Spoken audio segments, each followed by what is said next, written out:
తెలుగువారి number 1 choice Telugu matrimony.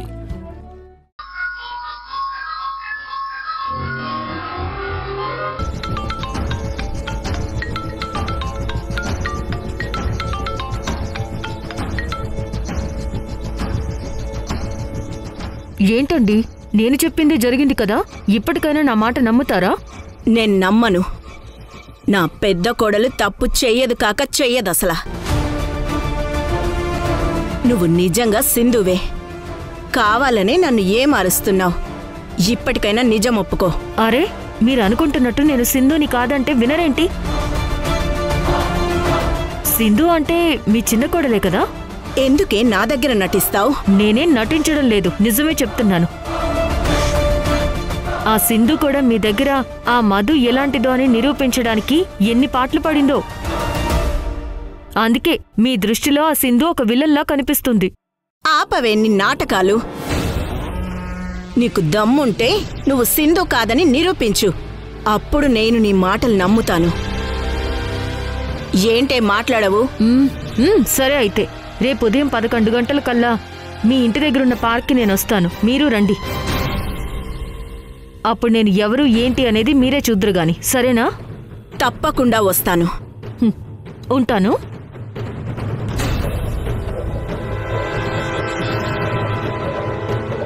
రేపు నా ముందుకొచ్చేది సింధు అయితే మాత్రం అక్కడే దాని ప్రాణం తీసేస్తాను అసలు.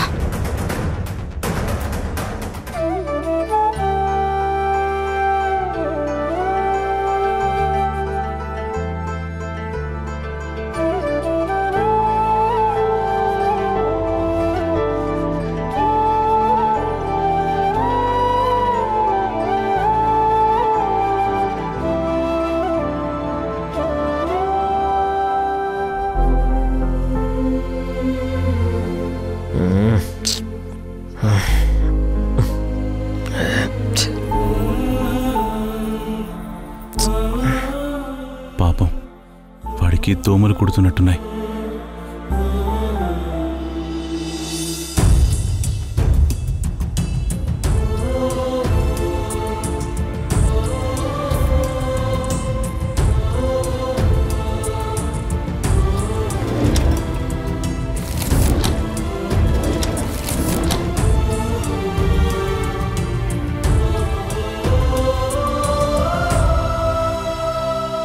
ఈ ఇంట్లో దోమల కాయిల్స్ లేవేంటి? సింధు, అమ్మా సింధు, అమ్మా సింధు. మావయ్య, ఏంటి మావయ్య? నీ దగ్గర ఏమైనా దోమల కాయిల్ ఉందా? లేదు మావయ్య, ఒక్కటే ఉంటే పిల్లల కోసం వెలిగించి పెట్టాను.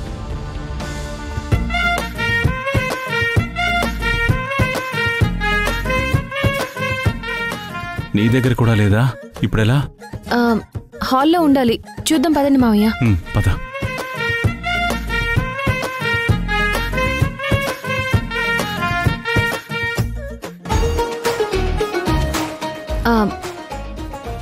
మావయ్య, ఇక్కడే ఉంది కదా మావయ్య, మీరు చూడలేదా?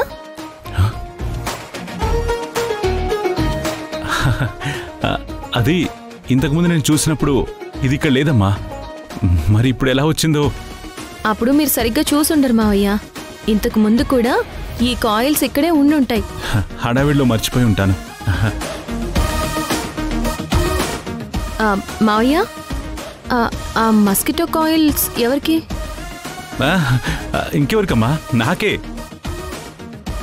నా రూమ్లో దోమలున్నాయమ్మా, అందుకే అడిగాను.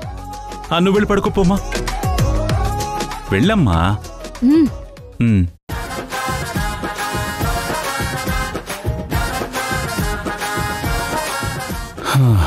అమ్మయ్యా, యష్కి దోమలు కుట్టకుండా దోమల కాయలు దొరికిందిలే.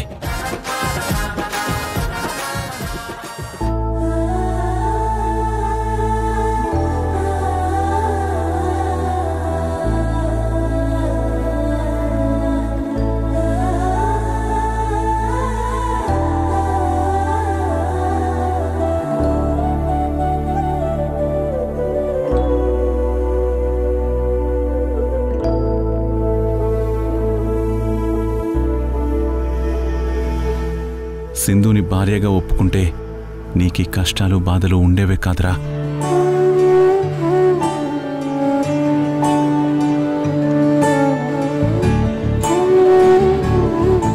నాన్నా,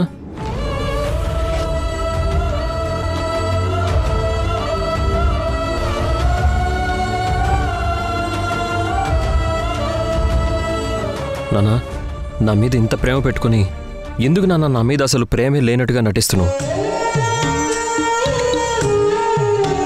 ఈ ప్రేమేదో పొద్దున నన్ను బామ్మ ఇంట్లోకి రావద్దన్నప్పుడే చూపించచ్చు కదా, బామ్మని ఎదిరించి మాట్లాడచ్చు కదా. ఎందుకు నాన్న అప్పుడు మౌనంగా ఉండిపోయావు? మా అమ్మని ఎదిరించి నీ గురించి ఏం మాట్లాడాలరా? అమ్మా, నా కొడుకు తన భార్య మీద ప్రేమతో ఇక్కడికొచ్చాడు, వాణ్ణి ఇంట్లోకి రానివ్వు అని మా అమ్మతో మాట్లాడాలా? మాట్లాడాలా? లేక అమ్మా, నా కొడుకు వాళ్ళ అమ్మని వదిలేసి వాడి పెళ్ళాం పిల్లలతో ఇక్కడే ఉండిపోవడానికి వచ్చాడు, యష్ని ఇంట్లోకి రానివ్వు అని చెప్పాలా? ఎవరికి వాళ్ళు సొంత నిర్ణయాలు తీసుకుని వాళ్ళకి నచ్చినట్టే చేస్తున్నారు. నేను చూస్తూ ఊరుకోవడం తప్ప ఏం మాట్లాడగలనురా? మన ఇంట్లో అందరికీ అందరి మీద ప్రేమలు ఉన్నాయి, కానీ దానికంటే ఎక్కువగా ఈగోలున్నాయి. ఆ అహంకారం ముందు అభిమానం ఓడిపోతుందిరా. ఇన్నాళ్ళు అందరూ కలవాలని కలిసి ఉండాలని మీ అమ్మకి ఎన్నో విధాలుగా సర్ది చెప్పుకుంటూ వస్తున్నాను. అయినా మీ అమ్మ నా మాటని లెక్క చేయడం లేదు. ఇక నా వల్ల కాక ఇలా వచ్చేశాను. మీరొచ్చేసిన దగ్గర నుంచి అమ్మ పరిస్థితి అసలేం బాలేదు నాన్న. మీరింట్లో లేకపోయేసరికి అమ్మ ప్రవర్తనలో చాలా మార్పు వచ్చింది. పిచ్చిదానిలా ఏదేదో మాట్లాడేస్తుంది. ప్లీజ్ నాన్న, ఒకసారి వెళ్ళి అమ్మని కలవచ్చు కదా. నేను కలవను. కనీసం ఫోన్ చేసైనా అమ్మతో మాట్లాడొచ్చు కదా. నాకు నా కొడుకులున్నారు, నన్ను ఇంట్లో నుంచి వెళ్ళిపో అంది కదరా మీ అమ్మ. మీ అమ్మకేనా కోపం పౌరుషం? ఏ నాకుండవా? నిజంగా మీ అమ్మ నా కోసం దిగులు పడుతుంది అన్నావు కదా, నా గురించి అంత బాధపడేది అయితే ఏది ఇంతవరకు నాకొక్క ఫోన్ కూడా ఎందుకు చేయలేదు? ఎందుకు? నీ పిల్లలకి ఒంట్లో బాగాలేదని తెలిసి మీ అమ్మకు అబద్ధం చెప్పి మరి నువ్వు ఇక్కడికి వచ్చావు కదా. మొగుడి కోసం మీ అమ్మ ఏమీ ఇక్కడికి రావక్కర్లేదురా, కనీసం నాకు ఫోన్ అయినా చేయాలి కదా. చేయలేదే. అలాంటి మనిషి కోసం నేను రావాలా? తనకి ఫోన్ చేయాలా? మీ అమ్మ తన తప్పు తెలుసుకుని నన్ను క్షమించమని ఎప్పుడు అడుగుతుందో అప్పుడే వస్తాను, అప్పుడే తనతో మాట్లాడతాను. వస్తాను. మళ్ళీ మీ బామ్మ నన్ను చూస్తే నా మీద అరుస్తుంది. నువ్వు వెళ్ళి పడుకో.